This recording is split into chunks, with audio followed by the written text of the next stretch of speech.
नागपुरात सध्या एसआरपीएफच्या 5 तुकड्या तैनात. राज्याच्या पोलीस महासंचालकांकडून अधिकाऱ्यांना कायदा सुव्यवस्था राखण्याचे निर्देश. आतापर्यंत 47 जणांना अटक. गृहमंत्री फडणवीसांची माहिती. नागपूर शहरातील चिटणीस पार्कमधून पोलिसांचा रूट मार्च. शहरातील चिटणीस पार्क, छत्रपती शिवाजी महाराज पुतळा, भालदारपुरा, आगरसेन चौक, सेवा सदन चौक, गीतांजली टॉकीज, हंसापुरी मार्गावर पोलिसांचा रूट मार्च. नागपूर दंगलीदरम्यान हल्ल्यामध्ये 40 पोलीस जखमी. पोलीस अधीक्षक शशिकांत सातव यांच्या पायाला फ्रॅक्चर, तर पोलीस निकेतन कदम यांच्यावर कुऱ्हाडीनं वार.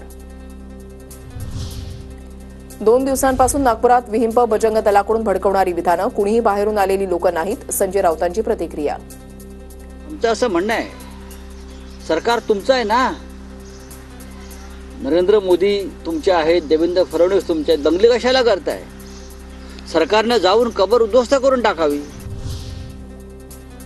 प्लॅनिंग करून काल हिंसा घडवली गेली. औरंगजेबाला मानणारे काही लोक अफवा पसरवतात. आम्ही जाळलेल्या कापडावर कुठलाही धार्मिक मजकूर नव्हता. दंगलखोरांवर कारवाई व्हावी. विश्व हिंदू परिषदेकडून पत्रकार परिषदेमध्ये मागणी. काही लोकांनी हे प्लॅनिंग करून केलं असावं. हिंसा नेमकी कशी झाली याची चौकशी सुरू. योगेश कदम यांची माहिती. ज्या पद्धतीने तिथे गाड्यांचं नुकसान केलेलं आहे, ज्या पद्धतीने तिकडे दुकानांचं आणि घरांचं नुकसान केलेलं आहे, काही काही ठिकाणी घराच्या आतमध्ये देखील काही लोक शिरली होती. तर अशा ह्या गंभीर बाबींच्या बाबतीमध्ये कडक कारवाई करण्याचे आदेश माननीय मुख्यमंत्री मोदींनी देखील दिलेले आहेत.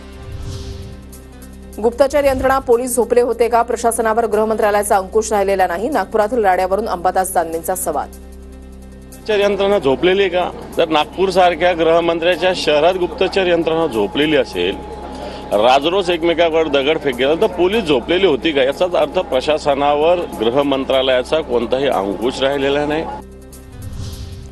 फडणवीसांनी हर्षवर्धन सपकाळांचे डोळे काढले की जीभ छाटली. औरंगजेब कुठे, फडणवीस कुठे? तुलना करताना लाज वाटायला हवी. शिंदेकडून सपकाळांचा खरपूस समाचार. हर्षवर्धन सपकाळ मुख्यमंत्र्यांची तुलना औरंगजेबाशी करतात.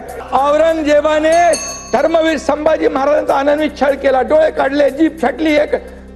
या काय मुख्यमंत्र्यांनी त्यांची जीभ चाटली? जे अध्यक्ष हर्षवर्धन सपकाळ यांनी माफी मागितली पाहिजे. फडणवीसांची नाही, तर त्यांच्या कारभाराची तुलना औरंगजेबाच्या कारभारासोबत केली. त्यामुळे मी कुठेही चुकीचं बोललो नाही. त्यामुळे वक्तव्य मागे घेण्याचा प्रश्नच येत नाही. हर्षवर्धन सपकाळांकडून फडणवीसांबद्दलच्या वक्तव्याचं समर्थन. मी देवेंद्र फडणवीसांची व्यक्ती म्हणून तुलना ही औरंगजेबाशी केलेली नाही. त्यामुळे या माझ्या वक्तव्यामध्ये कुठल्याही प्रकारचं गैर नसल्यामुळे तो वापस घेण्याचा प्रश्नच येत नाही. मी शेंगाच खाल्ला नाही तर टरफलं का उचलू?